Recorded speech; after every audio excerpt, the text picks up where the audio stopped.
পদ্মা নদীর তীব্র স্রোতের কারণে প্রতিদিনই নদী গর্ভে বিলীন হচ্ছে মুন্সিগঞ্জের বাংলাবাজার ইউনিয়নের শম্ভু হালদারকান্দি গ্রামের বিস্তীর্ণ পথ।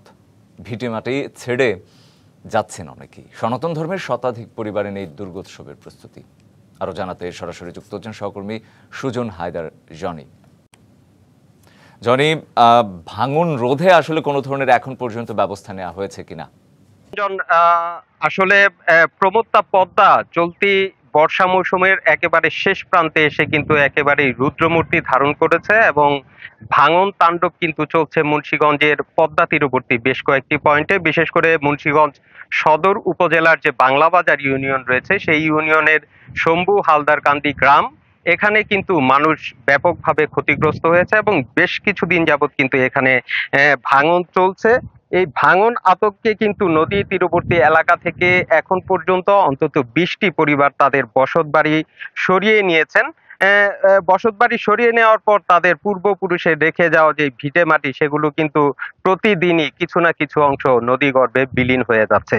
তো আপনাকে যেটি জানিয়ে রাখতে চাই যে পানি উন্নয়ন বোর্ড যেটি বলছে যে বিগত বছর এখানে যে ভাঙন কবলিত এলাকায় তারা বালু ভর্তি জিও ব্যাগ ফেলেছিলেন, কিন্তু এবছর ভাঙন শুরু হওয়ার পরে স্থানীয়দের অভিযোগ পানি উন্নয়ন বোর্ড এই এলাকায় ভাঙন প্রতিরোধে কোনো উদ্যোগ গ্রহণ করেননি এবং তারা কোনো খোঁজ খবরই নেননি এখানে ক্ষতিগ্রস্ত মানুষগুলো কেমন আছে। পানি উন্নয়ন বোর্ডের সাথে আমার কথা হয়েছে, তারা বলছেন যে তারা চেষ্টা করেছেন জিও ব্যাগ ফেলে ভাঙন প্রতিরোধ করার জন্য, কিন্তু সেটি সম্ভব হয়নি।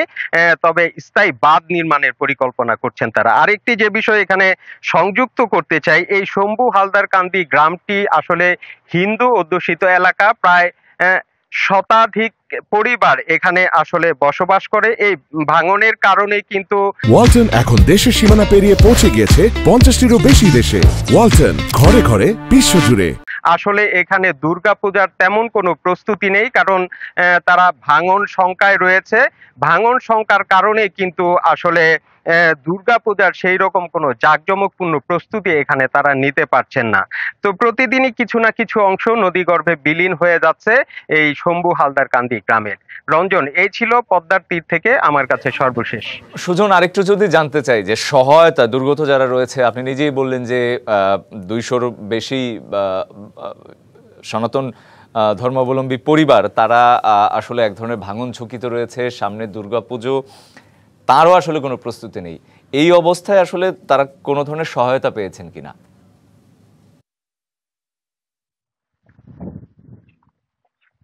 তাদের সাথে আমার কথা হয়েছে। এই পর্যন্ত স্থানীয় প্রশাসন আসলে এই ভাঙন কবলিতদের পাশে খুব উল্লেখযোগ্য পরিমাণে দাঁড়িয়েছেন এরকম কোনো তথ্য তারা আমাকে দিতে পারেননি। তাদের আক্ষেপ রয়েছে যে স্থানীয় প্রশাসন তাদের কোনো খোঁজ খবর নেননি এবং সহযোগিতার জন্য তাদের পাশে এসেও দাঁড়াননি, এবং পানি উন্নয়ন বোর্ডেরও কোনো উদ্যোগ নেই এই ভাঙন ঠেকানোর জন্য। রঞ্জন।